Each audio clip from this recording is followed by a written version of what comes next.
আচ্ছা, আগে কেকটা বানিয়ে ফেলি, তারপর না হয় বিয়ে, হানিমুন, বাচ্চা কাচ্চার সব প্ল্যান হবে। ধুর। তীব্র নিজের কাজে ব্যস্ত হয়ে পড়ল, তার তুর ওকে দেখতে লাগল।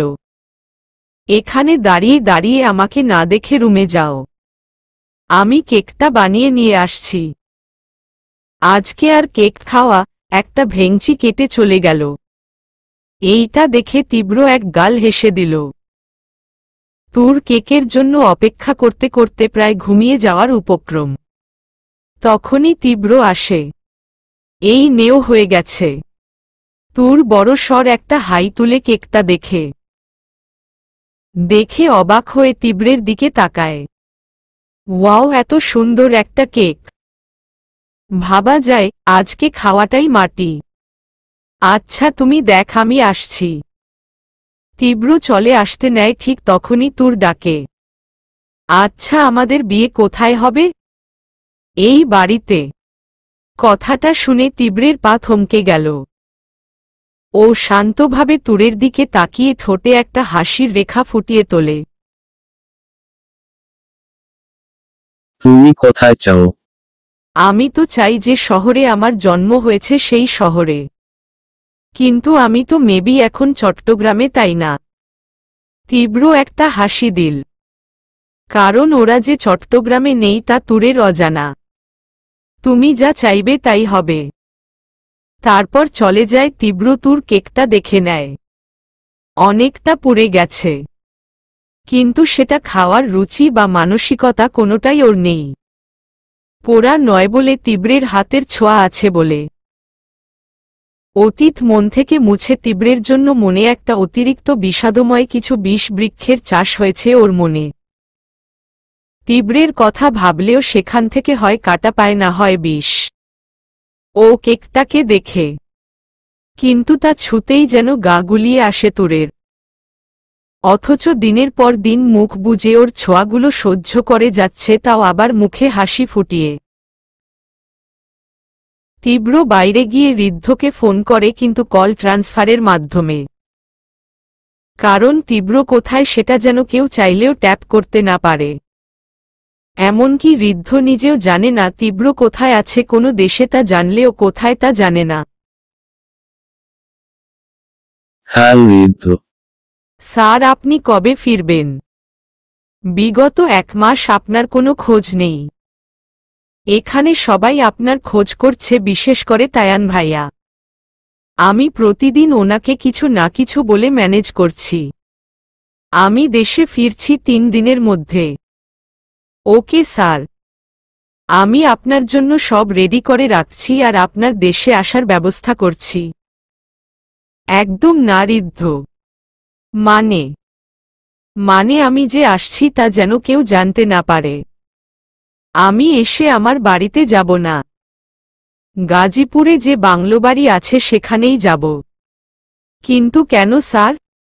কারণ আমি তুরকে নিয়ে আসছি। স্যার, আপনি কি তুরকে ফিরিয়ে দেবেন? না তাহলে বিয়ে করব। আমি তুরকে বিয়ে করতে চাই। আর তার সমস্ত ব্যবস্থা করো। তবে সাবধান, ভুলেও যেন এটা কেউ টের না পায়।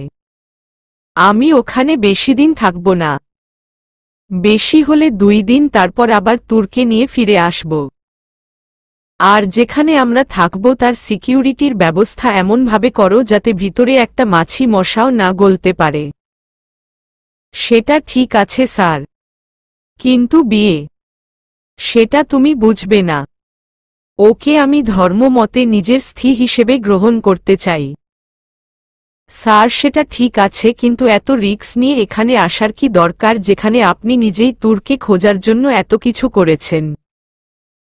সেখানে যদি কোনোভাবে কেউ জানতে পারে তুর আপনার কাছে কি হবে ভাবতে পারছেন? এতটা রিস্ক নেয়া ঠিক হবে স্যার। সেই জন্য তোমাকে সবটা গোপনে করতে বলেছি।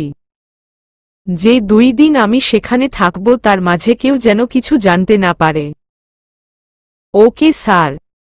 সব রেডি করো। তারপর ফোনটা কেটে দেয় তীব্র। অদ্ভুত এক অনুভূতি গ্রাস করছে তীব্র। কিন্তু তা নিয়ে বেশিক্ষণ ভাবলে চলবে না। ও দ্রুত তুরের কাছে যায়। তুর ড্রয়িং রুমে টিভি দেখছিল। তীব্র গিয়ে রিমোটটা দিয়ে টিভি বন্ধ করে সোফায় বসে তুরের দিকে তাকাতেই দেখে ও ঠোঁট উল্টে কান্নার ফেস করে রেখেছে। কি হল, কাঁদছ কেন?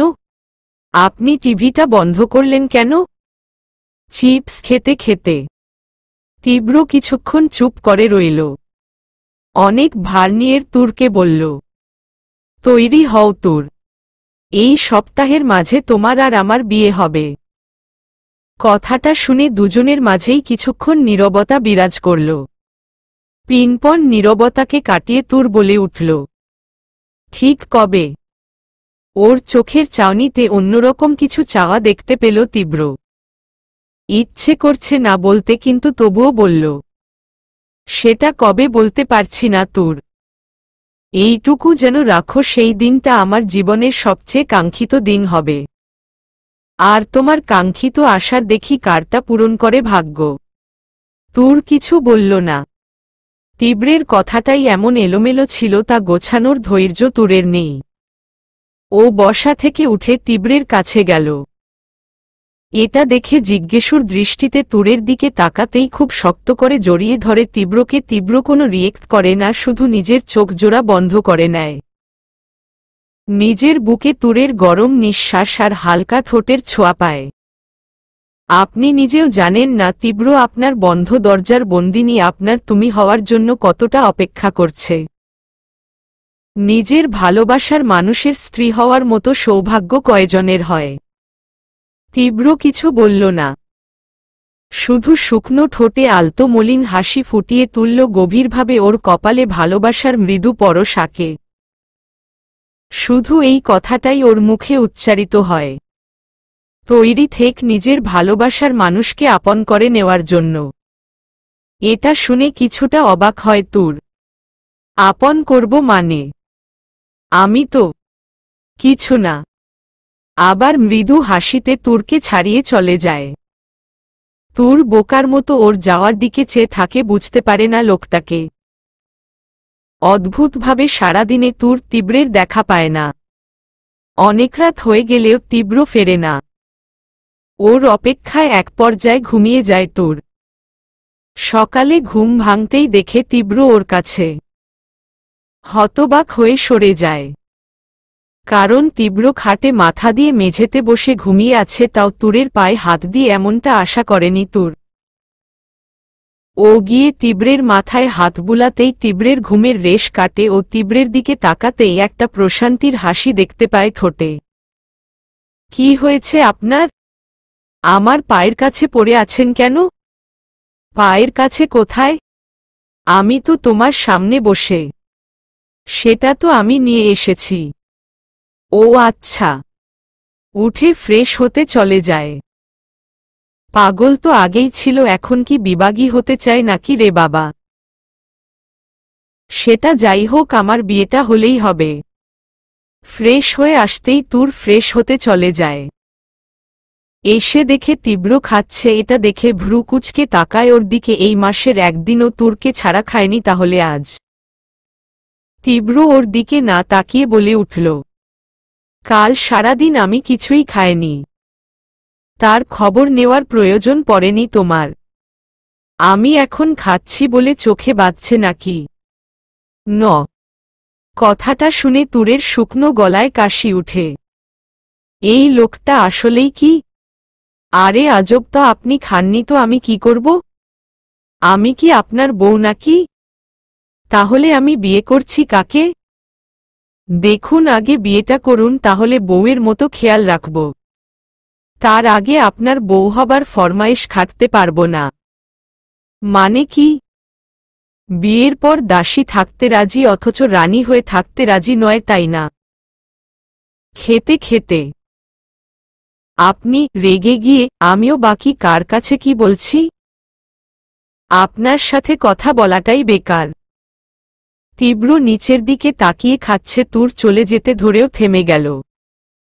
তারপর অভিমানী গলায় বলে উঠল, বিয়ের পর স্বামীর সেবা করতে মেয়েরা কখনো দাসী হয় না। বরং তার সংসারের কাজ আর স্বামীর সেবা করেই সে সেই ঘরের রানী হতে পারে। আর সেটা যে কি সম্মানের হয় সেটা আপনি বা আপনাদের মতো কিছু পুরুষ বুঝবেন না। বলেই তুর চলে গেল। আর তীব্র খাবারটা মুখে দিতে গিয়েও দিল না। খাবারটা যেন গলায় আটকে গেল। তীব্র তা ছেড়ে উঠে গেল। তুরের রাগে শরীর জ্বলে যাচ্ছে। কেন এমনটা হচ্ছে বুঝতে পারছে না। একটা মুহূর্ত যেই তীব্র ওকে শান্তি দিত না। একটার পর একটা আবদার না হলে অর্ডার করে ক্লান্ত করে দিত। আজ সারাদিনে বাসায় থেকেও তুরের সাথে একটা কথাও বলেনি। এমনকি ভালোভাবে ওর দিকে তাকিয়েও দেখেনি। কি সব পেপার আর ল্যাপটপ নিয়ে ব্যস্ত হয়ে রয়েছে। তুর বারবার ওর সাথে কথা বলার জন্য গেলেও বারবার ইগনোর করেছে ওকে। তুরের রাগটা যেন এবার কন্ট্রোল করার মতো না। ও গিয়েই তীব্রের ল্যাপটপটা কেড়ে নিল। বেশ বিব্রত হল তীব্র। আমার ল্যাপটপটা দেও। দেব না। তুর দেখ, আমার মেজাজ গরম করো না। ল্যাপটপটা দেও। বললাম তো দেব না। বলেই ল্যাপটপটা ধরে একটা আছাড় মারল। এটা দেখে তীব্র বেশ রেগে যায়। এটা কি করলে তুমি? প্রচণ্ড রেগে। বলেছি তো দেব না। তাহলে চাইলেন কেন? বেশি লাই দিয়ে মাথায় উঠিয়ে দিয়েছি। আমার মুখে মুখে তর্ক করছো। করেছি, বেশ করেছি। তুরকে থাপ্পড় মারতে ধরলেই ও চোখ বন্ধ করে নেয়। এটা দেখে তীব্র নিজের হাত নামিয়ে নেয়। কি করবেন, মারবেন? তাই করুন। যেটা বাকি আছে সেই স্বাদও পূরণ করে নিন। ছলছল চোখে। এটা শুনে তীব্র হালকা হাসে, তারপর ওর হাত ধরে টেনে নিজের কাছে নিয়ে আসে। আচ্ছা বাদ দেও, এবার বলো কি হয়েছে? আপনি আমার সাথে আজ সারাদিনেও কথা বলেননি কেন? এই ব্যাপার, 1 মিনিট। বলেই তুরের মুখে কিছু স্প্রে করে। মুহূর্তেই ওর কাশি উঠে যায়। এটা কি তীব্র? একটু পর বুঝতে পারবে। মুহূর্তেই তুর ওর কোলে ঢলে পড়ে। তীব্র তুরকে বিছানায় শুয়ে দেয়। কপালে চুমো দেয়। আমার দুর্বলতা এভাবে কাজে লাগানো উচিত হয়নি তোমার। তোমাকে আমি মারব না তুমি জানো, আর তাই ওকে শুইয়ে নিজের কাজ শেষ করতে চলে যায়। ওকে সবকিছু গুছাতে হবে, তাও তুরের অলক্ষ্যে। আজ রাতেই ওর বাংলাদেশের ফ্লাইট। তবে এবার আরও আগের মতো তীব্রের ওয়াইফ হিসেবে যেতে পারবে না। ওকে এসআর হাসপাতালের পেশেন্ট হিসেবে নিয়ে যাবে, যার পুরো দায়িত্ব হাসপাতালের উপর। বাংলাদেশে নিয়ে যাওয়ার কারণ দুটো, তোমার ইচ্ছে আর আমার প্রাপ্তি। তারপর সবকিছু গুছিয়ে তুরকে নিয়ে ফিরে আসে বাংলাদেশে। বাংলাদেশে আসতে এসআর হাসপাতালের একটা অ্যাম্বুলেন্সে এয়ার কমিটি নিজেই তুলে দেয় ওর কাগজপত্র দেখে।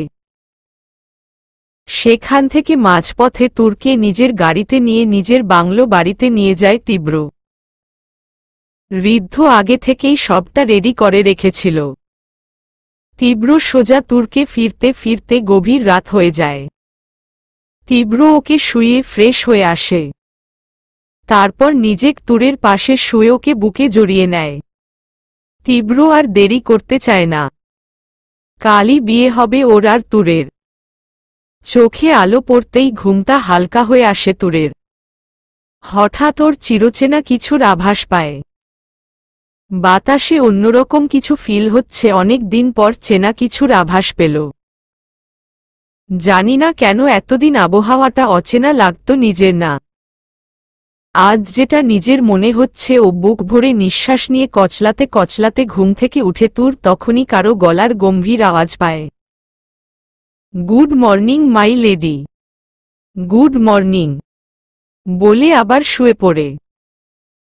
এটা দেখে তীব্র হ্যাচকা টানে বিছানার কোণে নিয়ে এসে ওকে কোমর ধরে বসিয়ে দেয়। ঘটনাটা এতটা দ্রুত ঘটে সবটা তুরের মাথার উপর দিয়ে যায়। ও চোখ বড় বড় করে তীব্রের দিকে তাকায়। তাড়াতাড়ি ফ্রেশ হয়ে আসো, কাজ আছে আমার। এক হাতে তুরের কোমর আরেক হাতে তুরের থুতনি ধরে। তুর সম্পূর্ণ ভর তীব্রের কাঁধে যদি সরে তাহলে একেবার মাটিতে মুখ থুবড়ে পড়বে। কি বলেছি বুঝেছ? হুমম, মাথা নাড়ায় তুর। তীব্র ওকে সোজা করে দিতেই ওয়াশরুমে ভো দৌড়। আমি কাকে বিয়ে করেছি রে বাবা? তুর ফ্রেশ হয়ে আসতেই তীব্র ওকে ধরে খাটে বসিয়ে দেয়। তুর কিছু বলতে যাবে তার আগেই তীব্র ওকে বলে, এখনই দেখতে পাবে। তীব্র মেহেদি দিয়ে তুরের হাতে মাঝ বরাবর ছোট করে কিছু লেখে। পুরোটা না বুঝলেও উপরের লেখাটা সেটা বুঝতে বেগ পেতে হয় না। তীব্র লেখা কমপ্লিট করে কাকে যেন আসতে বলে। তখনই দুটো মেয়ে রুমে প্রবেশ করে। তীব্র সরে যেতেই তারা ওর হাতে মেহেদি লাগাতে ব্যস্ত হয়ে পড়ে। তুর অবাক হয় কিন্তু কিছু বলে না। একদিকে সকালবেলা অনাগত অতিথি, তার উপর পেটের ইঁদুর। দুহাতে মেহেদির জন্য খেতেও পারে না। বেশ বিরক্তি নিয়েই বলে, আচ্ছা, না খেয়ে মরে গেলে আমি মরব, তাতে আপনার কি আসে যাবে? আপনি তো ঠিকই আরেক মেয়েকে বিয়ে করে সুখে থাকবেন। তীব্র আর কিছু না বলে বেরিয়ে গেল। রাগ উঠলেও তা প্রকাশ করল না। ও গিয়ে তুরের জন্য নাস্তা নিয়ে তুরের সামনে দিল। আল্লাহ, নাক দিলা মানলাম, কিন্তু হাতির মতো সুর দিলা না কেন? তাইলে নাক দিয়েই খেতাম, হাত তো বাঁধা। তীব্র রেগে গিয়েই ওকে খাওয়াতে থাকে। এটা দেখে তুর আরও বেশি অর্ডার করে, কারণ জানে এই মেয়েদের সামনে ও কিছুই বলবে না। আর মেয়ে দুটো মুখ টিপে টিপে হাসতে থাকে। খাওয়ানো শেষ হলে ওরা আবার নিজেদের কাজে মন দেয়। হাতে মেহেদি পরানো শেষ হলে ওরা বিদায় নেয়। আর তীব্র ওর পাশে বসে ব্যথায় হাত টনটন করছে, তখনই হাতটা পড়ে যেতে নেয়। আর তীব্র ধরে ফেলে। মেহেদি শুকানো না পর্যন্ত তুরের দুহাতের ভর তীব্রের হাতে। আর তুর ওর বুকে মাথা দিয়ে নিজের অলসতা দূর করে। এভাবে কতক্ষণ বসে থাকে তীব্র জানা নেই। মেহেদি শুকানোর পর তীব্র নিজেই তুলে দেয়। আর বিছানা থেকে না নামার কথা বলে তখনই তুর ওকে ডাকে, আচ্ছা, আমরা এখন কোথায় আছি? গাজীপুর, আমার বাংলো বাড়িতে। তারপর চলে যায়। দুপুরের দিকে তুর শাওয়ার নেওয়ার জন্য ওয়াশরুমে ঢুকতেই তীব্র বাধা দেয়। তুরকে কিছু বলার সুযোগ না দিয়েই দরজা খুলে ভিতরে ঢুকে লক করে দেয়। কি আপনি? কেন, কোনো সমস্যা? না এই না, সমস্যা আছে। আমি এখন গোসল করব। আমিও তো সেই জন্যই এসেছি, কারণ তুমি গোসল করবে। মানে আবার কি?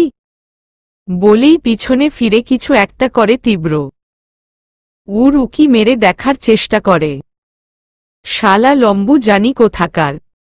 হঠাৎ পিছলে পড়ে যেতে নেয় আর তীব্র ধরে নেয়। তীব্রের দিকে তাকাতেই ওর চোখ কপালে কিছুটা সন্দেহ নিয়ে ওকে দেখে। আচ্ছা, কাঞ্চানা মুভির মতো আপনার ঘাড়েও কি ভূত উঠছে? মানে? তাহলে মেয়েদের মতো পুরো মুখে হলুদ কেন? সেটা এখনই দেখতে পাবে। এক ঝটকায় তুরের হাত দুটো দেয়ালে চেপে ধরে। নিজের গালের হলুদ তুরের গলায় গালে মেখে দেয়। তুর প্রথমে ছটফট করলেও পরে শান্ত হয়ে যায়। তীব্র আলতো করে একটু একটু হলুদ নিয়ে ওর হাত জোড়া আর গলায় মাখিয়ে দেয়। শুনেছি বিয়ের সময় হলুদ ছোঁয়াতে হয় বরের গায়ের। এখানে তো তেমন কেউ নেই, তাই আমি দিয়ে দিলাম। তুর একদৃষ্টিতে তাকিয়ে আছে তীব্রের দিকে। হলুদ তো লাগালাম, বাকি আছে মিষ্টি। তীব্র আলতো করে ওর ঠোঁটে আলতো পরশ বুলায়। তাড়াতাড়ি বের হয়ে এসো, মুচকি হেসে। তীব্র বেরোতেই তুর হাঁটু গেড়ে বসে পড়ে। ওর কেমন রিয়েক্ট করা উচিত জানা নেই। সারাদিন বিছানায় শুয়েই কেটে যায় তুরের। সন্ধ্যার পর পার্লারের মেয়েগুলো আসে। তীব্রের কথা অনুযায়ী হালকা মেকআপ আর লাল শাড়িতে বউয়ের মতো সাজায় তুরকে। এখন শুধু অলংকার পরানো বাকি। তখন তীব্র ওদের বেরিয়ে যেতে বলে। ওরা চলে যায় আর তুর উঠে দাঁড়ায়, কিন্তু তীব্র ওকে আবার বসিয়ে দিয়ে আয়নার নিজেদের দুজনকে দেখে বলে, আমার চাঁদ এতটা আলো দেয় জানা ছিল না। এই আলোতে সারা জীবন ভিজলেও হয়তো স্বাদ মিটবে না। তুর কোনো কথা বলে না। তীব্র সবটা গহনা এক এক করে তুরের শরীরে জড়িয়ে দিতে থাকে। হয়ে গেছ তীব্র আপনার বউ সাজানো। না হহ। আর কত?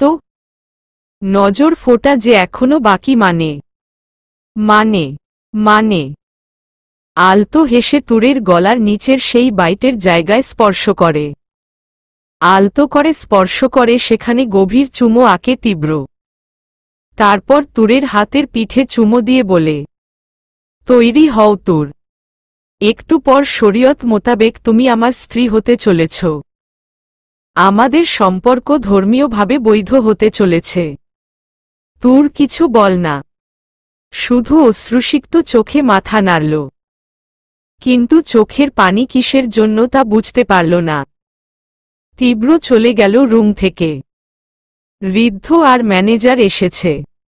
ম্যানেজারকে খুশি দেখাচ্ছে বোঝাই যাচ্ছে। হয়তো উনি এটাই চেয়েছেন, যে হুজুরকে ডেকে আনা হয়েছে তিনি সবটা তৈরি করে নিচ্ছেন।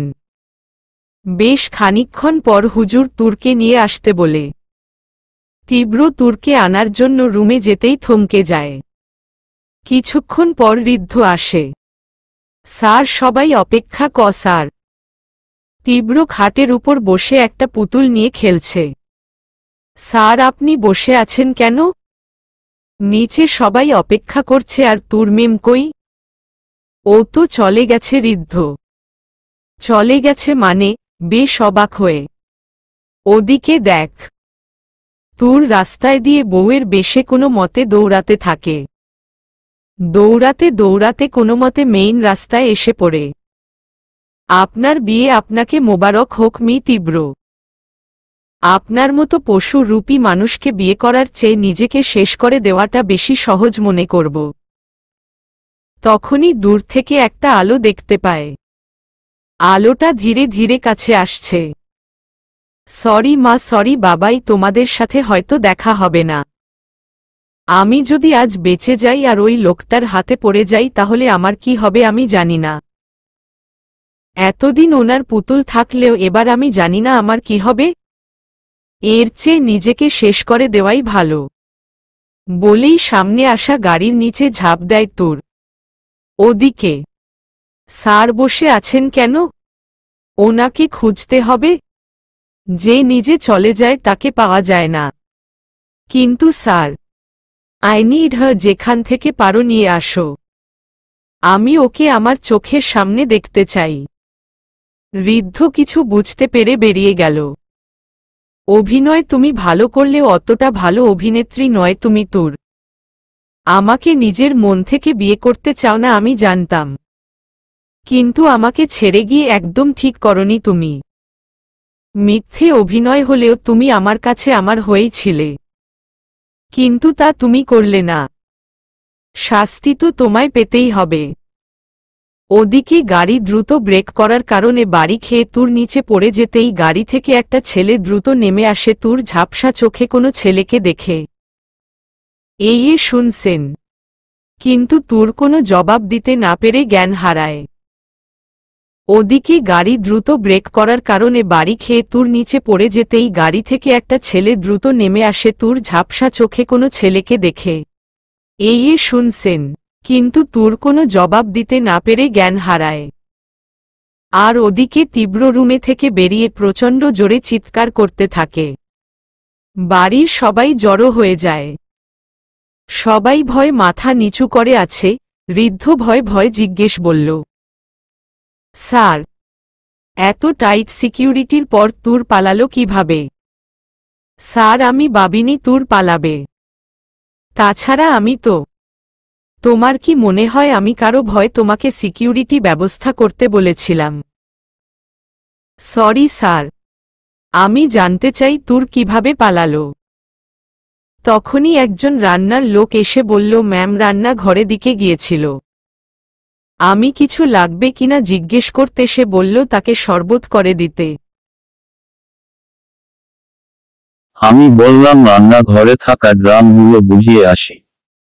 তারপর আমি আমার কাজ শেষ করে রান্নার ওনার জন্য শরবত বানিয়েছি, কিন্তু দোতলার রুমে গিয়ে তাকে পাইনি। তীব্রের বুঝতে বাকি রইল না তোর কিভাবে বাড়ির বাইরে গেছে। ও দ্রুত বাড়ির বাইরে ড্রামের গাড়ির কাছে যায়। আর একটা ড্রাম হেলানো দেখে তার মানে ওর ধারণা সঠিক, ও এই ড্রামের ভিতরে ঢুকেই বাইরে এসেছে। তোর ভাগ্যের জোরে তুমি আজ আমার থেকে পালালে। দেখি এই ভাগ্য কতক্ষণ সাথ দেয় তোমায়। ভালোবাসার চাদরে মুড়িয়ে তোমার নজরে পবিত্র করতে চেয়েছিলাম, কিন্তু তুমি তা হতে দিলে না। এবার তীব্রের হিংস্র রূপটাও তুমি দেখবে ঋদ্ধ স্যার। ওর যত আত্মীয় স্বজন, বন্ধু বান্ধব কাছের যারা আছে সবার বাসায় লোক পাঠাও, এখান থেকে পালালেও যেন ওদের কাছে পৌঁছাতে না পারে। তোরকে খোঁজার নাম করে তোর কাছ থেকে সব ইনফরমেশন নিয়েছে তীব্র, তাই আর কোনো সমস্যা নেই এইটুকু সময়ে সবটা ব্যবস্থা করার। ওর লোক অনেক আগেই তোরকে খোঁজার জন্য গেছে। তীব্র নিজেও বেরিয়ে যায়। আজকে তোরকে হাতে পেলে যে ও কি করবে তার ধারণা তীব্রের নিজেরও নেই। ওর একটাই কথা, ওর তোর চাই, তাও যে কোনো মূল্যে। ওদিকে তুরের কপাল থেকে রক্ত পড়তে দেখে ছেলেটা ঘাবড়ে গেল। আচ্ছা আপদ জুটল তো। আরে ভাই, মরার জন্য আমার গাড়ি পেলে, আর কাউকে পেলে না। এখন যদি পুলিশ জানতে পারে তাহলে কি হবে? ড্রাঙ্ক করে ড্রাইভ করলে কান ধরিয়ে ছেড়ে দেয়, কিন্তু এখন আশেপাশে কেউ আছে কিনা দেখে নেয়। না, কেউ নেই। তাইলে আর কি ঝামেলা না নেওয়াই ভালো। কেটে পর। তখনই ছেলেটা চলে যেতে নেয়, কিন্তু আবার কি ভেবে তুরের দিকে ফিরে তাকায়। না এভাবে মেয়েটাকে রেখে যাওয়া ঠিক হবে না। অপরাধ যখন করছি তাইলে আর কি। আকাশের দিকে মুখ তুলে, হে আল্লাহ, এইসব মুছিবতে আমাকেই ফেলতে হয় কেন? অন্য কেউ ছিল না। এমনি কম ঝামেলায় আছি। আচ্ছা, অ্যাক্সিডেন্ট করাবা একটা ছেলেকেই করাতে। হ্যাঁ জানি তুমি নিজের মর্জির মালিক, তাই বলে মেয়ে দেখে তো মনে হচ্ছে বিয়ে থেকে ভাগছে। এখন যদি ওর বাড়ির লোকেরা আমার কাছে পায় তখন? এই নিয়ে কয়টা কেস হলো? তখনই কয়েকটা গাড়ি আসতে দেখে ওরে তাড়াতাড়ি ভাগ, এরা বুঝতে পারলে ডাইরেক্ট জেলে। তুরকে কোনো মতে পাজা কোলে তুলে গাড়িতে শুয়ে দেয়, তারপর দ্রুত ড্রাইভ করে বেরিয়ে যায়। ওদিকে পাগলের মতো তীব্র ওকে খুঁজতে থাকে। তুরকে নিয়ে কি করবে ভেবে পায় না ছেলেটা, তাই গাড়িতে বসেই ডক্টরকে ফোন দেয় ও। হ্যালো, এত রাতে? আঙ্কেল প্লিজ আপনি বাসায় চলে আসেন, একটা বড়সড় সমস্যা হয়ে গেছে। কিন্তু আর কিছু বলার সুযোগ না দিয়েই ও লাইনটা কেটে দেয়। তারপর ড্রাইভ করে কয়েক ঘন্টার মাঝেই নিজের বাড়িতে চলে যায়। তুরকে নিয়ে বাসায় যাবে কিনা ভাবতেই মনে পড়ে আজ মা বাসায় নেই, তাই ও একটু ভয়েই বাসায় ঢোকে। সানিয়াদ, এটা কি ধরনের মজা আমাকে আসতে বলে? তখনই ওর কোলে বিয়ের সাজে একটা মেয়েকে দেখতে পায়। এই মেয়েটিকে? সানিয়াদ এবার মুশকিলে পড়ে যায়। কি বলবে ভেবে পায় না। যদি বলি অ্যাক্সিডেন্ট করেছে তাহলে খবর আছে। সানিরে সানি ভাব, কি বলবি? আইডিয়া, গা গার্লফ্রেন্ড। হাও, ও আমার গার্লফ্রেন্ড। তারপর তুরকে বিছানায় শুইয়ে দিতেই ডক্টর ওর মাথায় ব্যান্ডেজ করতে করতে বলে, তা গার্লফ্রেন্ড এই অবস্থায় কেন? আসলে ওর মা বাবা জোর করে বিয়ে দিতে গিয়েছিল তো, তাই পালিয়ে আমার কাছে এসেছিল। আমি বুকে পাথর চেপে ওর বাবা মায়ের কথা ভেবে বললাম, তোমার বাবা মায়ের কথা রেখে বিয়ে করে নেও, বর্তমানের মেয়েদের তো জানেন।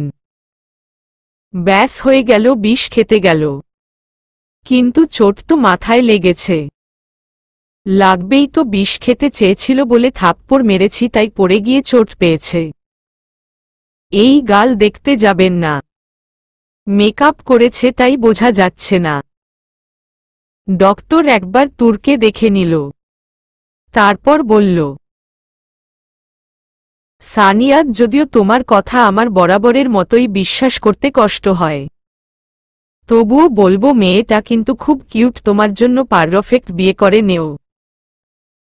তাছাড়া এতটা ভালোবাসে তোমাকে, নেব, বিয়ে করে নেব। কিন্তু এই কথা মাকে বলবেন না। তাইলে কি? কিছু না। ডক্টর একগাল হেসে বেরিয়ে গেল আর যাওয়ার আগে বলে গেল ওর মাথায় যেন প্রেশার না পড়ে, তাইলে কিন্তু সমস্যা হবে। সকালে কলিং বেল বেজে উঠতেই সানিয়াদ মাটি থেকে উঠে বসল। তুর ওর বিছানায়, তাই ও মাটিতে শুয়েছিল। কলিং বেলের আওয়াজে ঘুম ভেঙে গেল। ও দরজা খুলতেই শকড। মা, তুমি? তোমার নানা ফেরার কথা ছিল না? মানে কয়দিন পর আসার কথা ছিল। ওর মা কোনো কথা না বলে ধাক্কা দিয়ে ভিতরে ঢুকে সোজা সানিয়াদের রুমে। সানিয়াদ আটকানোর জন্য গেলেও লাভ হল না। মেয়েটা কে? সানি, কাজের মেয়ে, তোমার জন্য এনেছি। কাজের মেয়ের শরীরে এরকম দামি শাড়ি গয়না? বল কে? তা আমার বউ। রেগে গিয়ে, তার মানে আমাকে ছাড়াই বিয়ে করে নিলি? কি ছেলে পেটে ধরলাম রে ডক্টর আহসান, তার মানে ঠিকই বলছে।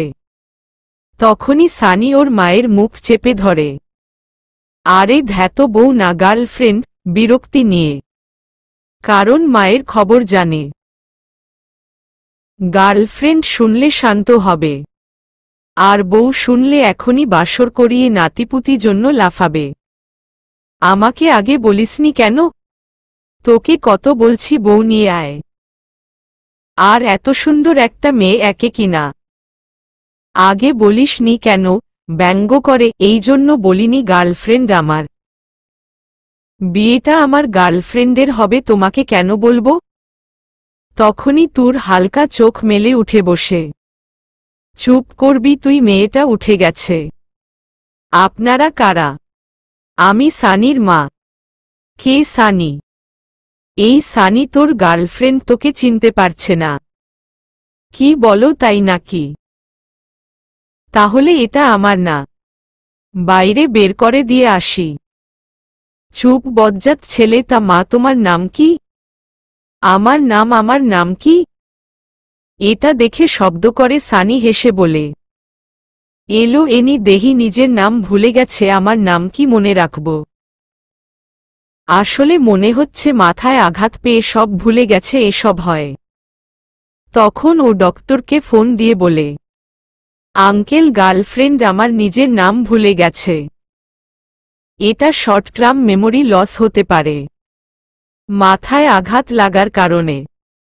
তবে ভয় লাওয়ার কিছু নেই, 1 বা 2 সপ্তাহে ঠিক হয়ে যাবে। আচ্ছা। তুর অবাক হয়ে ওদের দেখতে লাগল। এইটা দেখে সানি ওর মাকে বলল, এই আগে খাবার দাও তো। ওর মা চলে যায়। তখন ও তুরের কাছে যায়। তুরের কাছে যেতেই একটু ভয় পায়, তারপর বলে, তুমি আমার বয়ফ্রেন্ড? ঠিক বলতে পারছি না, কিন্তু আমার মায় যখন জানছে কপাল যে দুঃখ আছে তা বুঝতে পারছি। নাম কি তোমার? আমার তো মনে পড়ছে না। তোমার দোষ নাই, দোষ এই কপালের। এই পাগলা গার্তে ভালো মানুষ পাগল হয়, সেখানে তুমি এখনো সুস্থ। তুমি তো আমার বয়ফ্রেন্ড হয়ে আমার নাম জানো না? কেন জানব না? একটা দিয়া দেই। নিজের নাম মনে নাই, তার আবার নাম? তোমার নাম চুকলি। চুকলি কারো নাম হয় নাকি?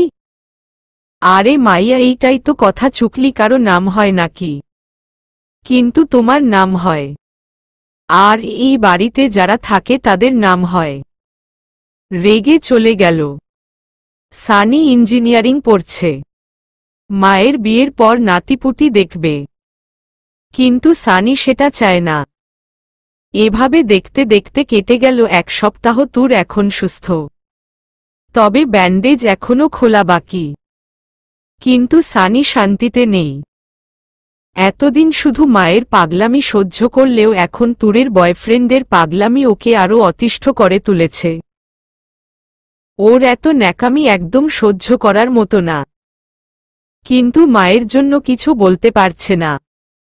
নিজেকে কেমন ফাঁকা আমের আটি মনে হচ্ছে। তুর আর ওর মা মিশে গেছে, কিন্তু ওর কোনো কখর নেই। ওদিকে বিয়ের কথা বলে পাগল করে দিচ্ছে সানিকে। 7 দিন পর সানি আজ ভার্সিটিতে যাবে।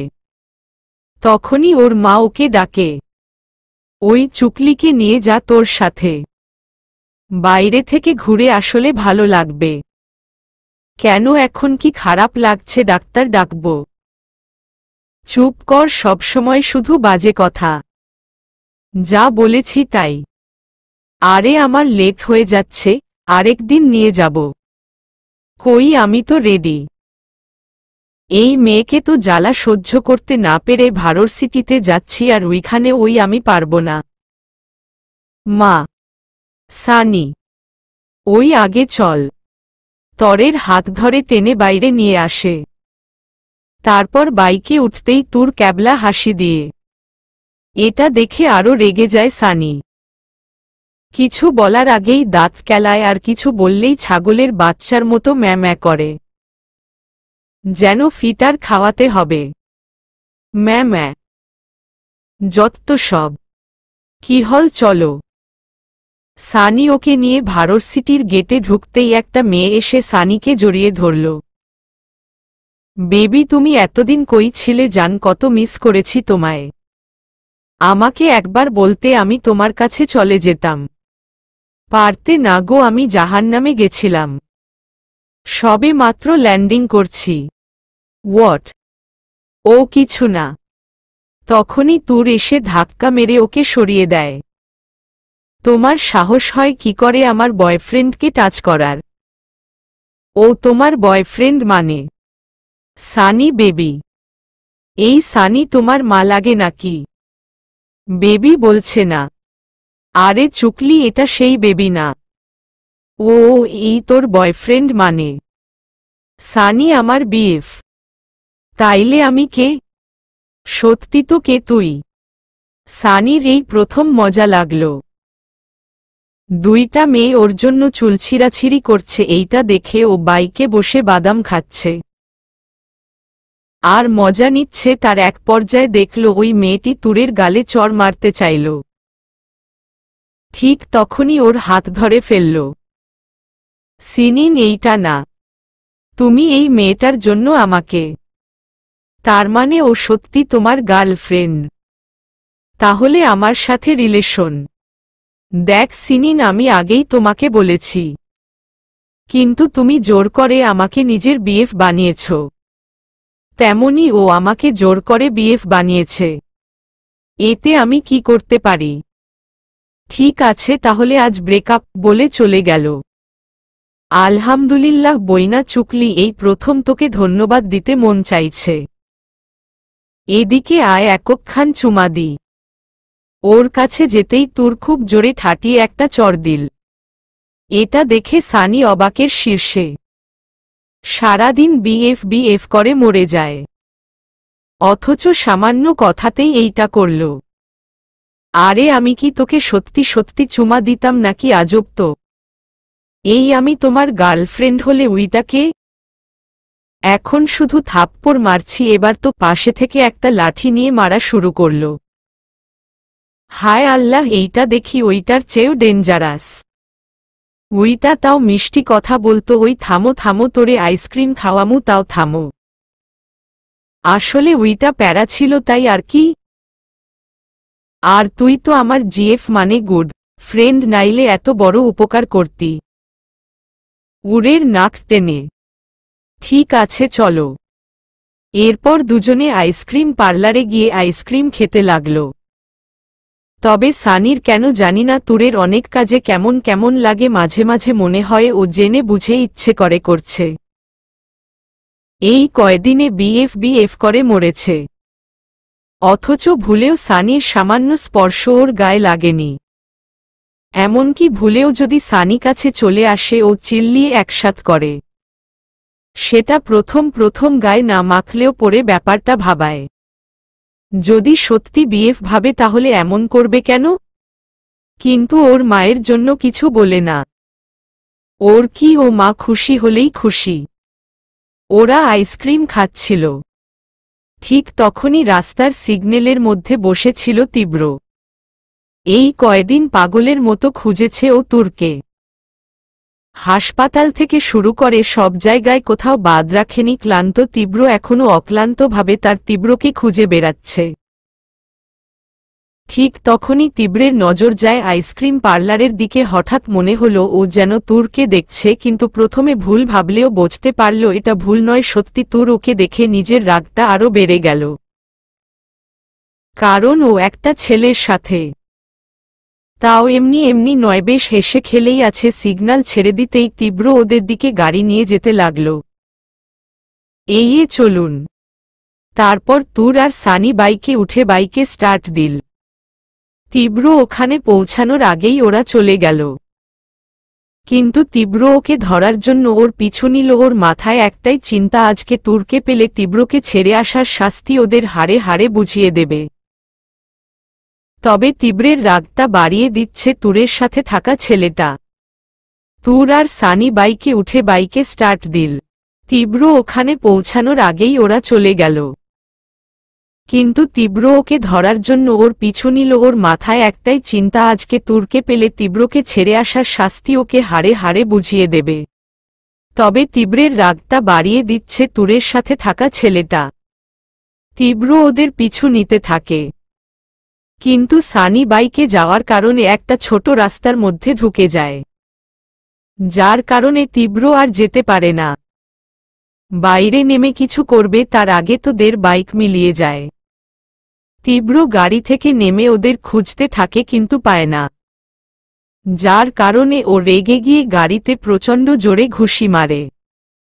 আর কতদিন আমার থেকে লুকিয়ে থাকবে তুমি তুর?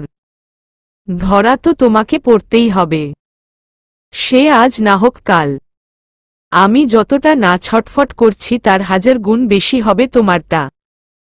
তারপর তীব্র ঋদ্ধকে ফোন করে। হ্যালো স্যার, তুর এই শহরেই আছে। পুরো শহরটা এক করে হলেও তুরকে খুঁজে বের করো। কিন্তু আপনি এতটা সিওর হলেন? কারণ আমি নিজ চোখে তুরকে দেখেছি। এখন যা বলছি তাই করো। ফোনটা কেটে দিল তীব্র। গিয়ে কি বলবো তায়ান জানি না, কিন্তু সান্ত্বনা দেওয়ার হলেও তো আমাদের যেতে হবে। ওনারা এক বুক আশা নিয়ে বসে আছে শুধুমাত্র তুরকে খুঁজে পাওয়ার জন্য। তোয়া আর তায়ান দুজনে তুরের বাড়ি এসেছে। প্রায় 6 মাস হয়ে গিয়েছে তুর নিখোঁজ। ওরাই ওনাদের আশা দিয়ে রেখেছেন। তুরকে পাওয়ার আশাই ওনারা এখনো বেঁচে আছে। তুরের বাবা তাও নিজেকে শক্ত রাখতে পেরেছে, নিজের কষ্টটা প্রকাশ করতে পারে না। আর পারবেই বা কি করে? ওনার স্ত্রী শয্যাশায়ী, মরে বেঁচে আছে বলতে যা বোঝায় আর কি, সম্পূর্ণভাবে অসুস্থ। তুরকে ফিরে পাবেন বলতে গেলে এই আশায় নিঃশ্বাস নিয়ে অপেক্ষার প্রহর গুনছেন। প্রতিবার তোয়া আসতেই তুরকে পাওয়ার আশা করেন, কিন্তু সেই আশা নিমিষেই মিলিয়ে যায় যখন শোনে তুরকে পাওয়া যাচ্ছে না। জানি তোয়া, কিন্তু আমাদের এছাড়া আর কিছুই করার নেই। এটা তুমিও ভালো করেই জানো। আমরা কোনো দিক দিয়ে ওকে খোঁজা বাকি রাখিনি। কথাটা শুনে তোয়ার মতো শক্ত মেয়েও কান্নায় ভেঙে পড়ে। তায়ান ওকে বুকে জড়িয়ে নেয়। প্লিজ তোয়া, তোমাকে শক্ত থাকতে হবে। তুমি যদি এভাবে ভেঙে পড়ো তাহলে ওনাদের কে সামলাবে? ওনাদের মনের জোর তো তুমি তোয়া।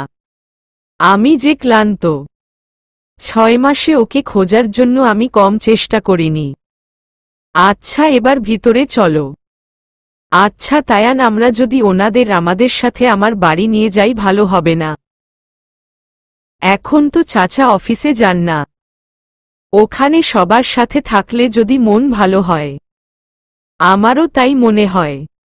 ওরা ভিতরে যায়। ওদের দেখে তুরের মা কান্নায় ভেঙে পড়ে। তুরের কথা জিজ্ঞেস করতেই কিছু বলতে পারে না ওরা। সামনে কিছু না বললেও লুকিয়ে চোখে পানি ফেলতে থাকে তুরের বাবা। তারপর তোয়া ওনাদের নিজেদের সাথে নিয়ে যেতে যায়, কিন্তু ওনারা রাজি হয় না। এক প্রকার জোর করেই তোয়া আর তায়ান ওদের নিজেদের সাথে নিয়ে যায়। ওদিকে তীব্র অনেক দিন পর একটা দরকারি কাজে হাসপাতালে গেছে। অনেক দ্রুত ও নিজের কেবিনে গিয়ে কিছু একটা নিয়ে বেরিয়ে যায়। তীব্র কতটা টেনশনে ছিল সেটা অরুণের নজর এড়ায়নি।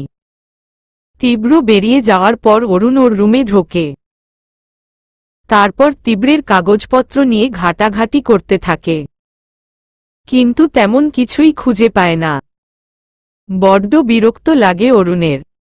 ও কেবিন থেকে বেরোতে যাবে ঠিক তখনই আসে তুষা। ওকে দেখে বেশ ঘাবড়ে যায় অরুণ। তুমি এখানে কি করছো অরুণ? তোমার ডর আয়হান কি করতে এসেছিল তাই জানতে এসেছি।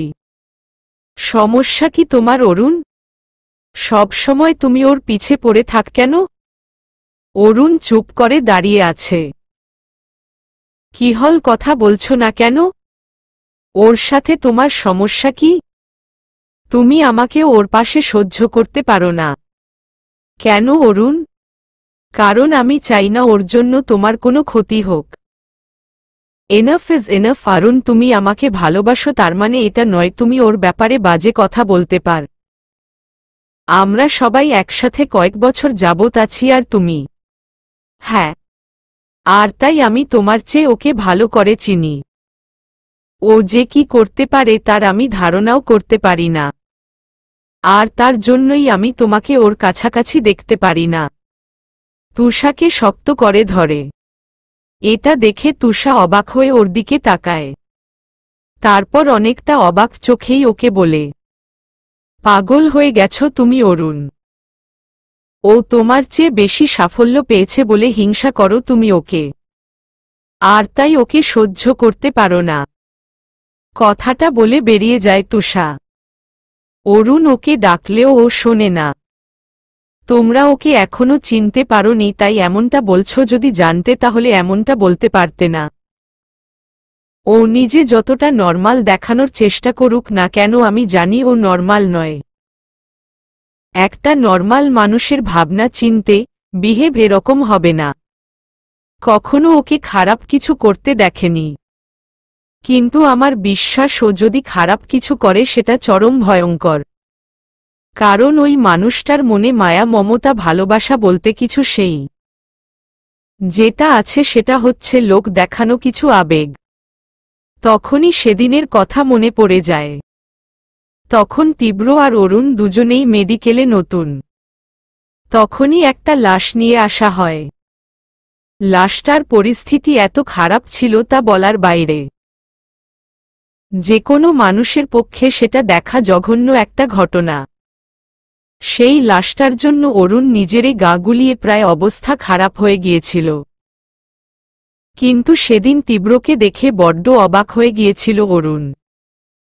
কোনো রকম বাছবিচার ছাড়া ও লাশটার কাজগুলো দেখেছিল যেন ওর কোনো প্রভাব পড়েনি। কোনো স্বাভাবিক মানুষ এতটা সহজে এটা করতে পারে কিনা জানা নেই অরুণের। অদ্ভুত লাগছিল। কিন্তু তারপর থেকে ও তীব্রের কাজগুলো খেয়াল করত।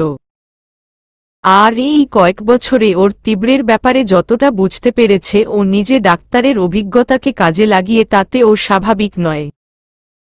ওর প্রতিটা কাজ সবার চেয়ে আলাদা। কিন্তু সাধারণ মানুষ এরকম ভাবতে পারে কিনা জানে না। এমনকি সবার অজান্তেই ও তীব্রের ব্রেনের কন্ডিশন পরীক্ষা করেছে।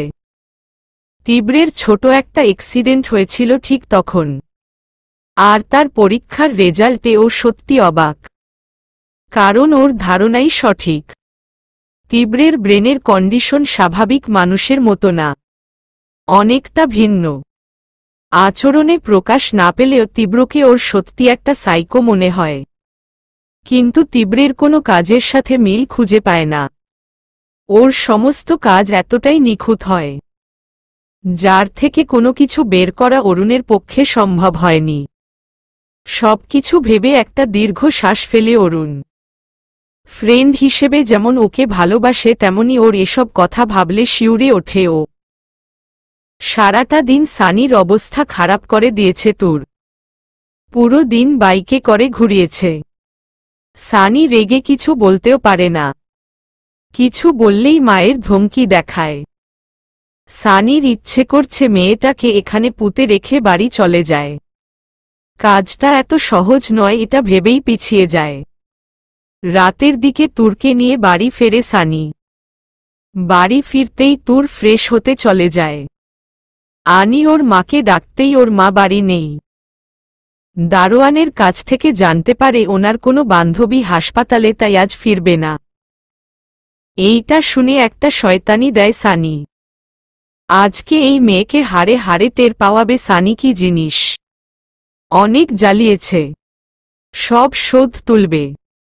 ফ্ল্যাটে গিয়ে মায়ের রুমে ঢুকেই দেখে ও ঘুমিয়ে গেছে। এটা দেখে আরো বেশি রেগে যায় ও।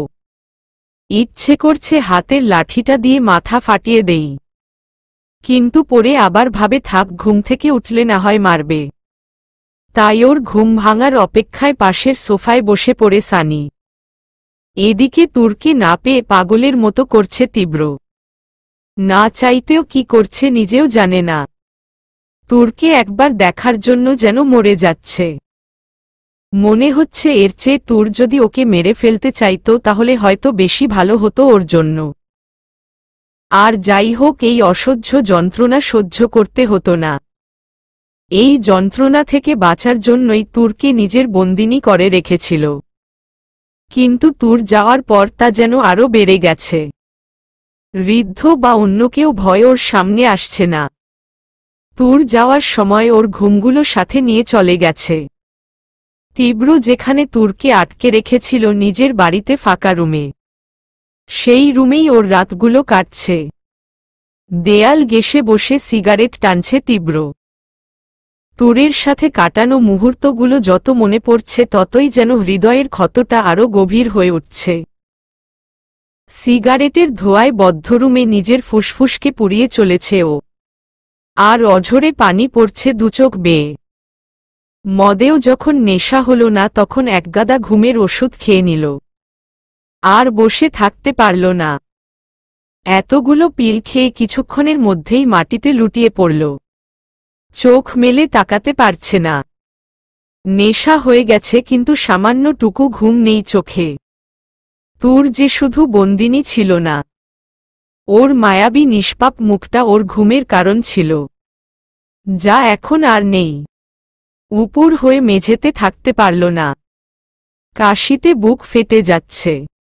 সোজা হয়ে আধো চোখ মেলে উপরে দিকে তাকালো তীব্র। দুচোখের কোনো বেয়ে পানি গড়িয়ে পড়ছে। শূন্যতায় শেষ হয়ে যাচ্ছে।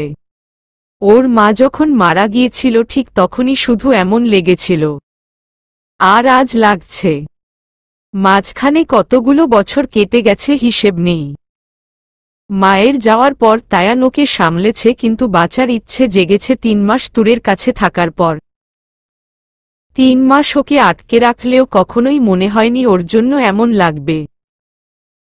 3 মাস পর বুঝতে পারে ওকে শুধুমাত্র নিজের বন্দিনী করতে চায় না তীব্র, বরং নিজের করে চায়। আর তাই তো তুরের সাথে নিজেকে জড়াতে দুবার ভাবেনি। কিন্তু তীব্রের সাজানো আশা মুহূর্তেই শেষ করে দিল। দাড়ি।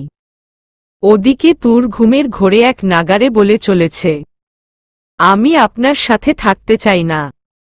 আপনি শুধু আমাকে কাঁদান। আমি চাই না আপনাকে, ভালোবাসলেও চাই না। ছেড়ে দিন, আমাকে যেতে দিন। তুর যখন এসব আওড়াস ছিল সানির ঘুমটা ভেঙে গেল। তুরের উঠার আশায় বসে থাকতে থাকতে কখন ঘুমিয়ে পড়েছিল নিজেই জানে না। তুরের কথায় ঘুম ভেঙে গেল। তুর কি বলছে বুঝার জন্য তুরের কাছে গেল। তুরের মুখের কাছে কান পাতল, কিন্তু আবছাতে কি বলছে স্পষ্ট বুঝল না। শুধু মনে হলো ও কাউকে দূরে সরিয়ে দিতে চাইছে। সানি বিরক্ত হয়ে উঠে যেতে চাইল, তখনই তুরের দিকে নজর লাগল। হঠাৎ মনের মাঝে শয়তানি বুদ্ধি খেলে গেল। একটা শয়তানি হাসি দিয়ে ও তুরের বেশ খানিকটা কাছে গেল। হঠাৎ নিজের উপর গরম নিঃশ্বাস পেয়ে হুরের ঘুমটা ভেঙে গেল। ও চোখ খুলে তাকাতেই সানিকে নিজের খুব কাছে দেখতে পেল। ও চিৎকার করতে গেলেই সানি ওর মুখ চেপে ধরে। কি হল জান, চিৎকার করছো কেন? আমি না তোমার বয়ফ্রেন্ড। বয়ফ্রেন্ড কাছে আসলে বুঝি এমন করতে হয়? তুর ভয় চুপসে গেছে। আশেপাশে আন্টিকে দেখতে পাচ্ছে না, কান্না করেই যাচ্ছে। হুশস একদম চুপ, না হলে কিন্তু মেরাই ফেলব। প্লিজ এমন করবেন না, আমার কাছে আসবেন না। কাঁদতে কাঁদতে দূরে সরতে চাইল, কিন্তু সানি ওর হাত বিছানায় চেপে ধরল। তা কেন গো? যাকে বিএফ করে মর সে কাছে আসলে দূরে যেতে কেন বলছ? বলেই তুরের দিকে এগিয়ে যায়। তুর নিজেকে ছাড়ানোর চেষ্টা অন্যদিকে ফিরে খুব জোরে একটা চিৎকার করে। তীব্র, আপনি কোথায়? তুরের চিৎকার শুনে সানি ওকে ছেড়ে দেয়। আর তুর গুটিসুটি মেরে বিছানার এক কোণে বসে কাঁপতে থাকে। এইটা দেখে গ্লাস পানি এগিয়ে দেয়। তুর না ধরলে একটা ধমক দেয় আর তুর সাথে সাথে এক নিমিষেই পানিটা খেয়ে নেয়। সানি ওর হাত থেকে গ্লাসটা নিয়ে টেবিলে রেখে আবার গিয়ে সোফায় বসে হাত ডলতে থাকে। রাগে গা জ্বলে যাচ্ছে। আর ওদিকে তুর কাঁদতে থাকে। আরে ও মিস ড্রামা কুইন, তাড়াতাড়ি কাঁদুন, আমার কিছু প্রশ্ন আছে। কিন্তু তুর কেঁদেই চলেছে। এটা দেখে সানির রাগ আরও বেড়ে যায়। মাইয়া, তোরে তো আমি যেই লাঠিটা নিয়ে এসেছিল সেই লাঠিটা নিয়ে তুরের কাছে যায়। ওই কান্দা থামা, নাইলে আজকে শালা তুই আমারে যত প্যারা দিচ্ছস, আমার কোনো গার্লফ্রেন্ডকে আমি এতটা সহ্য করছি কিনা জানি না। কিরে বলবি? আবার মারতে গেলে তুর এবার ভ্যা ভ্যা করে কেঁদে দেয়। সালার এই মাইয়াগুলার সমস্যা কোথায়? কোনো কথা সোজাভাবে শুনতেই চায় না। ওই থামো থামো বলছি। তুর এবার কিছুটা শান্ত হয়। এটা দেখে সানি চেয়ার টেনে ওর সামনে বসে। এবার বল, তোর নাম কি? আর এই তীব্রটাই বা কে? আর মরার জন্য বিয়ের সাজে আমার গাড়ির নিচে আসলি কেন? জানিস তুই মরলে কি হইতো কি রে বল? তোর কি বলবে ভেবে পাচ্ছে না। এই দেখ, আমি জানি তুই নাটক করছিস। তোর মেমোরি ফিরে এসেছে।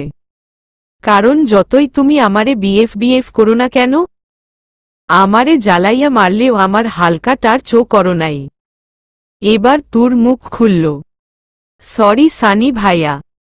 ইটস ওকে, কিন্তু ভাইয়া টাইয়া বলিস না। কোনো মাইয়া বলে না, তাই শুনতে কেমন জানি লাগে। আচ্ছা এবার বল তুই কে? আর এই তীব্র কি তোর বিএফ? আর বিয়ের দিন কি পালাইছিস নাকি বাড়ি না গিয়ে আমার মাথা খাস কেন? এটা শুনে তুর কাদো কাদো মুখ করে বলে, আমার নাম তুর। আসলে আমার বাড়ির পাশে একটা বখাটে গুন্ডা আমাকে বিয়ে করতে চাইতো, আমি রাজি হইনি। তাই 6 মাস আগে আমাকে কিডন্যাপ করে আমাকে বিয়ের জন্য রাজি করাতে চায়। আমি রাজি হই নাই, তাই আটকে রাখছে। তাই সেদিন বাধ্য হয়ে বিয়েতে রাজি হওয়ার কথা বলে সুযোগ বুঝে পালাই, আর তখনই আপনার গাড়ির সামনে। তা তোর সাথে খারাপ কিছু করছিল নাকি? আরে না হহ, বেচারা এই দিক থেকে ভালো ছিল। আমি রাজি হওয়াতে এত খুশি হইছিল যে আমি কখন পালাইছি বুঝতেই পারে নাই। ও তার মানে বেচারা গুন্ডারে ছ্যাঁকা দিলি? বেচারা ঈশ্বস, ও যে আমারে 6 মাস আটকাই রাখছে তার বেলায় ভেঙচি কেটে। এই তুই আবার কথা কস, আবার মারতে যায়। মাইয়া বদমাইশ একটা, পোলারে ধোকা দিয়া মজা হইতাসে। যদি আটকাইয়া না রাখতো আমি নিজে গিয়া তুইলা দিতাম। সে যাই হোক, এই তীব্রকে তোর বিএফ না? তাইলে কি? তোর চুপ। ওই চুকলির বাচ্চা কথা ক। এই চুকলি কিসের নাম? দুনিয়ায় কোনো নাম ছিল না? আরে ছ্যামড়ি, তোরে পারলে বুড়িগঙ্গায় ডুবাই দেই আবার নাম। সে যাই হোক, আমি চুকলি ডাকতাম। এবার বল তীব্রকে? আমার ক্রাশ। আর বলবেন না, আমি ওই ছেলেটার জন্য পাগল ছিলাম। যেদিন ব্যাটারে প্রপোজ করমু সেদিন গুন্ডা আমারে তুইলা নিয়া গেছে গা। ও থামো তাইলে, আচ্ছা তাইলে আমার বাসায় কেন? আসলে আমার বাসায় গেলে যদি যাই না যায়, তাই আপনার বাসায় থেকে গেলাম। প্রথমে ভয় লাগলেও আন্টিকে দেখে নিশ্চিন্ত হলাম। সেটা ঠিক, কিন্তু তোকে আমার বাসায় রাখা যাবে না, নাইলে আমার মা, আমার বাচ্চা কাচ্চার মা তোকে বানাই ছাড়ব। যা, আমি চাই না। যাই হোক, আমি এখন যাই। আচ্ছা। আর ওই চুকলি, তোর কোনো আত্মীয় স্বজন নেই যার কথা ওই গুন্ডা জানে না? হুমম, আমার চাচা, ওনার বাসা। তাইলে রেডি হো, কাল দিয়া আসব। আচ্ছা। সানি যেতেই তুর নিশ্চিন্ত মনে শুয়ে পড়ল। সরি সানি, আমি মিথ্যে বলতে চাইনি, কিন্তু সত্যিটা বলতে পারবো না। আমি বাসায় গেলে তীব্র আমাকে খুঁজে পাবে না। সে তো হোটেল থেকে আমাকে কিনে নিয়ে গিয়েছিল। সে কি করে জানবে আমি কোথায় থাকি? কিন্তু আমি বাড়ি কিভাবে ফিরব তাই বুঝতে পারছি না। কি বলবো আমি তাদের, তাদের মেয়ে বাধ্য হয়ে নিজের সম্মান হারিয়েছে। যাই হোক, আগে তোয়া আপুর সাথে কথা বলতে হবে। জানি না বাবা মায়ের কি অবস্থা। চোখ বন্ধ করতেই সানির তখনকার কথা মনে পড়ে গেল। মুহূর্তে সবকিছু ধোঁয়াশে হয়ে গেল। ও উঠে বসে কাঁপতে লাগল যে লোকটা ওর এত বড় ক্ষতি করল, ওর সম্মান নষ্ট করল। ভয় কিনা ও সেই লোকটাকে ডাকল আরেকজনের হাত থেকে নিজেকে বাঁচানোর জন্য। কি করল না করল সেই ভেবেই রাতটা কেটে গেল। সকালবেলা তুর আর সানি সবকিছু রেডি করে নিয়েছে, তখনই ওর মা আসে। কিরে, কোথায় যাচ্ছিস ওকে নিয়ে? পরে সানি ওর মাকে সবটা বুঝিয়ে বলল। তুর চলে যাবে ভেবে খুব কষ্ট পেয়েছে, একদম নিজের মেয়ে করে রেখেছিলেন। নিজের মেয়ে ভেবে রেখেছিলাম। ভুলে যাস না আমাকে, মাঝে মাঝে আসিস। আর হ্যাঁ, তুই যদি চাস আমি তোর মা বাবার সাথে কথা বলবো তোকে, যাতে সানির বউ, আমার সানি ভালো ছেলে। মা। তারপর ওরা বিদায় নিয়ে চলে যায়। যাবার সময় প্রচণ্ড কাঁদে তুর নিজেও, তারপর বিদায় দিয়ে চলে আসে। গাড়িতে বসে সানি, মা জাতি কত অদ্ভুত তাই না? নিজের সন্তানের প্রশংসায় পঞ্চমুখ। ওই চুকলি, এত ইমোশনাল কথা বলিস না, এমনি প্যারায় আছি। তারপর ওরা তুরের চাচার বাড়িতে যায়। সেখানে গিয়েই দরজা নক করতেই সবাই অবাক হয়ে যায় ওকে দেখে। ওর বাবা মাকে খবর দিতেই ওনারা তৃষ্ণার্ত পথিকের ন্যায় তুরকে দেখতে আসে। মেয়ের গালে কপালে অসংখ্য চুমো একে জড়িয়ে কান্না করে দেয়। তাদের সাথে তুর নিজেও কান্নায় ভেঙে পড়ে। আজ 6 মাস বাদে বাবা মায়ের সাথে দেখা। তখনই খুব জোরে একটা আওয়াজ হয়, কেঁপে উঠে সবাই। শব্দটার দিকে তাকাতেই দেখে ওর চাচা, মানে তোর বাবা রাগে ফুঁসছে।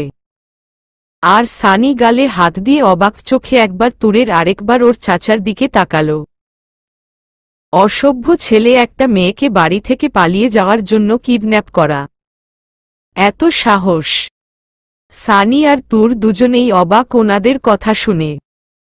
আর ননি আর নিমিকে দেখে আরও অবাক, কারণ ওদের 3 জনকে নিয়ে যাওয়া হয়েছিল। কিছুই বুঝতে পারছে না। তবে ওর চাচার কথায় বুঝতে পারছে সানিকে ওরা তুরের সেই বিএফ ভাবছে। শালা, ওই মায়ার কথার সাথে এদের তো কোনো মিল নাই। মাইয়া বলতাসে তুইলা নিয়ে গেছে, আর ওনারা বলতাসে আমি পালাই গেছি। ব্যাপারটা কি? তার চেয়েও বড় কথা, আমার মায়ের মতো এনারা মনে হচ্ছে আমাকে জামাই ভাবছে। কিন্তু প্রথম থাপ্পড় খেয়ে বুঝতে পারছি এখানে জামাই আদর কেমন হবে। কিন্তু এখন আমাকে এখন থেকে পালাইতে হবে। ওদিকে ঋদ্ধ বেশ ভয় নিয়েই তীব্রের কাছে যায়। স্যার! ঋদ্ধের ডাকে কোনোমতে নড়ে উঠে তীব্র, কিন্তু সাড়া দেয় না। এটা দেখে ঋদ্ধ বুকে সাহস নিয়ে বলে উঠে, স্যার, তুরকে পাওয়া গেছে। তুরকে পাওয়া গেছে কথাটা শুনেই তীব্রের বন্ধ থাকা রক্ত লাল চোখ জোড়া মেলে তাকায়। তীব্রের সাড়া না পেয়ে ঋদ্ধ আবার বলে উঠে, স্যার তুর এখন ওর চাচার বাড়িতে, আর একটা ছেলে ওকে দিয়ে গেছে। আর যতটুকু জানতে পেরেছি তাতে ওই ছেলেটা নাকি তুরের বিএফআর। কি? গম্ভীর গলায় স্যার যেই ছেলেটাকে ওর বয়ফ্রেন্ড বলছে তুর এতদিন ওই ছেলেটার সাথেই ছিল, যার যেহেতু ওনারা ওই ছেলেকে তুরের বয়ফ্রেন্ড ভাবছে তাই ওনারা। কি হো হো, তুরের বি, এখান থেকে যাও আর গাড়ি বের করো, আমি বেরোব। আর কিছু না বলেই ঋদ্ধ বেরিয়ে গেল। ওদিকে তুর আর সানিকে বসিয়ে রাখা হয়েছে, ওরা কেন পালিয়ে গেল যার আগা মাথাও কেউ জানে না। তুরের বাবা মা মেয়েকে ফিরে পেয়েই খুশি, কিন্তু চাচা না, ওনাদের মান সম্মান নষ্ট করেছে। তুমি কি করো এখন? জি ইঞ্জিনিয়ারিং। পালিয়েছ 6 মাস, বিয়ে করনি কেন? আসলে যাওয়ার পরদিন আমার মায়ের কাছে চুকলি মানে তুরকে রেখে একটা কাজে বাইরে যেতে হয়েছিল তাই। তা বিয়ে না করে ফিরে এলে কেন? ধুর বাবা, বিয়ে করব না বলেই তো আনছি। আসলে আমি তো চাইছিলাম, কিন্তু তুর আপনাদের চায় তাই না? তুর হম্ম মাথা নাড়ায়। তাহলে এখন বিয়ে করবে তুরকে? বেশম খায় সানি। আর তুরের তো যেন দম আটকে আসছে। আসলে আমার ইঞ্জিনিয়ারিং শেষ করতে এখনো 6 মাস টাইম লাগবে তো। আচ্ছা, হাফ ছেড়ে বাচল দুজন। সানি কোনো মতে বেরোয় এখানে এসে যা বুঝল কেউ ওকে মানুষ বলে গণ্য করতে চাচ্ছে না। বেজায় রেগে গেছে, ও এখনই চলে যাবে। কিন্তু তার আগে তুরের সাথে কথা বলাটা জরুরি, কিন্তু কোথায় তুরকে পারছে না। পরে একজনের কাছ থেকে জানতে পারে তুর তো আর রুমে, ও গিয়ে রুমে ঢুকতেই তো হকচকিয়ে যায়। তারপর ওকে দেখে বেরিয়ে যায়। তুর জানালার সামনে বসেছিল। সানি ওর কাছে যায়। দেখ চুকলি, আমি আর পারছি না। অনেক হেল্প করেছি, বিশ্বাস কর আমি আর পারব না। এরকম থাপ্পড় সিনিনের বাবাও আমাকে দেবে না। আমি এই মুহূর্তে চলে যাব। তাই বলতে এলাম, চলে আসতে নেয়। ধন্যবাদ সানি, আমার জন্য এতটা করেছেন তাই। করেছি, আর পারব না। এবার আমি বিদায় হই, নাইলে তোকে ফিরিয়ে দিয়ে লাভ নেই। বিয়ে দিয়েই ছাড়বে। আচ্ছা, আলতো হেসে। তবে একটা কথা, এবার না হয় পড়াশোনার কথা বলে বেঁচে গেছি, কিন্তু তোর চাচা আমার গোষ্ঠীর পিণ্ডের সবকিছু রেখে দিয়েছে, মানে 6 মাস পর কি হবে? বিয়ে করে নেবেন। ওই চুপ, যত সব ফালতু কথা। তোর মতো ধোঁকাবাজকে কখনো না। এইটা শুনে তুর চুপ হয়ে যায়। সানি এটা বুঝতে পারে। যাই হোক, ও তো ইচ্ছে করে বিয়েতে রাজি হয়নি, আর বাধ্য হয়েই ওর সাথে মিথ্যে বলেছে। তা আপনার সেই ক্রাশ তীব্রের কথা ভাবছেন নাকি? ধরো তাই, একটা দীর্ঘ শ্বাস ছেড়ে। ওরে মাইয়া রে। আচ্ছা সে যাই হোক, আজ আসি। সাবধানে থাকিস, তুরের নাক টেনে। আচ্ছা এখন যাই, মা চিন্তা করবে। আর এখন আসি, লাগলে বলিস। তারপর চলে আসে। দোতলায় জানালার সামনে এতক্ষণ যা হয়েছে তা পুরোটাই গাড়ির মধ্যে বসে দেখেছে তীব্র। অপেক্ষা করো তুর, আজকে রাতেই তুমি আমার দেখা পাবে। অনেক অপেক্ষা করেছ আমার জন্য, আরেকটু করো। তোমার আর আমার দুজনের অপেক্ষাই আমি শেষ করব। আজ অনেকদিন পর তুর ওদের সবার সাথে একসাথে খেতে বসেছে। সানি সেই দুপুরে চলে গেছে। অনেক কষ্ট করেই গেছে। কেউ ছাড়তে চাইছিল না। সানির যা যা বলেছে তা সত্যি নাকি মিথ্যে এসব জেনেই ওর চাচা ওকে যেতে দিয়েছে। দুপুরে ওদের সাথে কোনোমতে খেয়ে পালিয়েছে। এখন রাত, সবাই তুরকে সানির কথা জিজ্ঞেস করছ। রাতের খাবার খেয়ে সবাই মিলে একসাথে হয়েছে, কিন্তু ওদের কোনো কথার জবাব তুরের কাছে নেই। ওকে চুপচাপ থাকতে দেখে ওরা নিজেদের মতো আড্ডা আর টিভি দেখছে। আর তুর চুপচাপ এক কোণে বসে আছে। সবার সাথে আছে, তবুও কোথাও একটা শূন্যতা। 6 মাস এক পরিবেশে অভ্যস্ত ছিল। একজনের অভ্যাসে অভ্যস্ত ছিল, তার অন্যায় দাবিতে অভ্যস্ত ছিল। সবটা এত তাড়াতাড়ি বদলে মানিয়ে নিতে কষ্ট হচ্ছে। তবে এই ভেবে তুরের মনে শান্তি লাগছে, ওকে আর যাই হোক কোনো তীব্র কোনো মতেই খুঁজে পাবে না। যেই মেয়েকে ও কিনে নিয়ে গিয়েছিল সেই মেয়ের বাড়ি কোথায় তা তো তীব্রের জানার কথা না। তখন তোয়া গিয়ে পাশে বসে ওকে ডাক দেয়। তুর ভাবনার জগৎ থেকে বাইরে আসে। এই তুর আর কতক্ষণ বসে থাকবি? ওরা সবাই ঘুমোতে চলে গেছে। তুই আমার সাথে ঘুমাবি? তোর তো একা ঘুমাতে ভয় লাগে। তুর গিয়ে তোয়ার বুকে মাথা রাখে। না আপু, এখন আর লাগে না। বরং একা না ঘুমালে ঘুম আসে না। অভ্যাস হয়ে গেছে। তাই নাকি? সানি চলে গেছে বলে মন খারাপ? আপু, আমাকে একটু তোমার বুকের মাঝে ঘুমাতে দেবে? মায়ের কাছে যেতাম কিন্তু ওনার শরীরের অবস্থা ভালো না। আমি গেলে ঘুম বাদ দিয়ে মাথা হাতাবে, তাই ঘুমের ঔষধ দিয়ে এসেছি। পাগলি। আচ্ছা আয়। তোয়া তুরকে নিয়ে শুয়ে ওর মাথায় বিলি কেটে দেয়। তুর আস্তে আস্তে ঘুমের কোলে ঢলে পড়ে তোয়া ওর কপালে চুমো এঁকে দেয়। কাজিন হলেও ছোটবেলা থেকে তুরকে ও সবচেয়ে বেশি ভালোবাসে।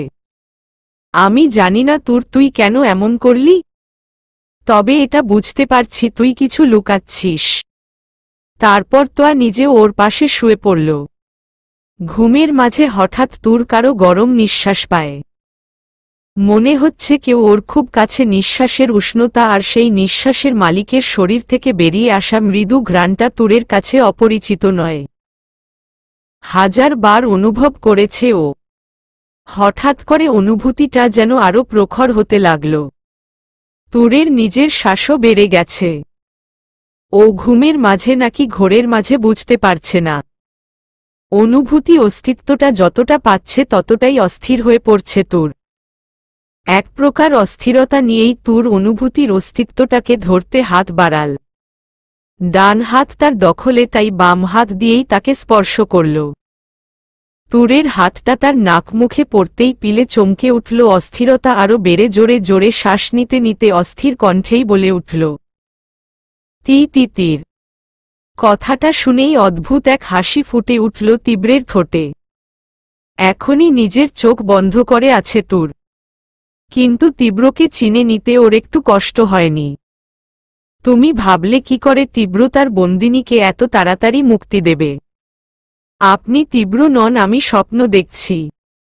একটা ভয়ঙ্কর স্বপ্ন।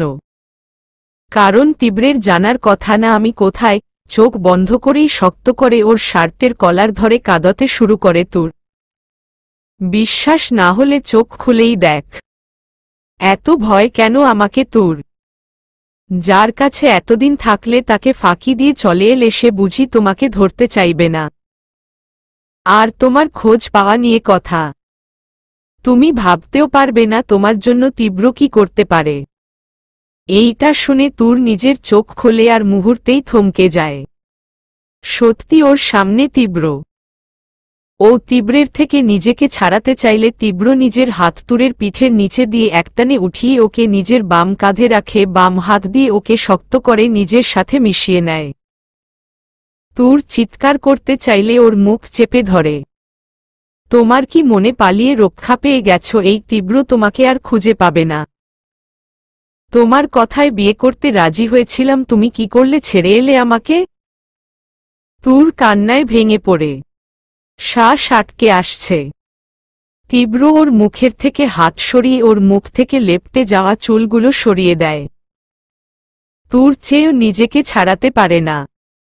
আর কি চাই আপনার তীব্র? এবার তো আমাকে মুক্তি দিন। এইটা শুনে আরো শক্ত করে আঁকড়ে ধরে তুরকে। তোমার কি মনে হয় তুর, আমি যেই মেয়েকে এনে নিজের বন্দিনী করে রেখেছি সে তুমি হয়ে গেছো না তুর? আমি তুর নামের এই মেয়েটাকে তুরের গালে হাত দিয়ে নিয়ে এসেছি, যাকে নিজের বন্দিনী করেছি, তাকে আপন করে নেওয়ার জন্য। আমি যেতে চাই না আপনাকে। আপনি পারবেন না তীব্র কাঁদতে কাঁদতে হাসালে তোর যে তোমার বাড়িতে তোমার রুমে তোমার বেডে এসে তোমাকে নিজের মাঝে টেনে নিতে পারে, সে তোমাকে এখান থেকে নিয়ে যেতে পারবে না। আর আমার কাজটা তুমি আরো সহজ করেছ তোর। এখন যদি তোমাকে আমি নিয়ে যাই সবাই ভাববে তুমি ওই ছেলেটার সাথে চলে গেছ। তখন সবাই ওই ছেলেটাকে ধরবে।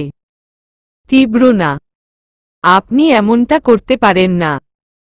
তোমারও উচিত হয়নি আমাকে ঠকানোর। এর শাস্তি তো তোমায় পেতে হবে।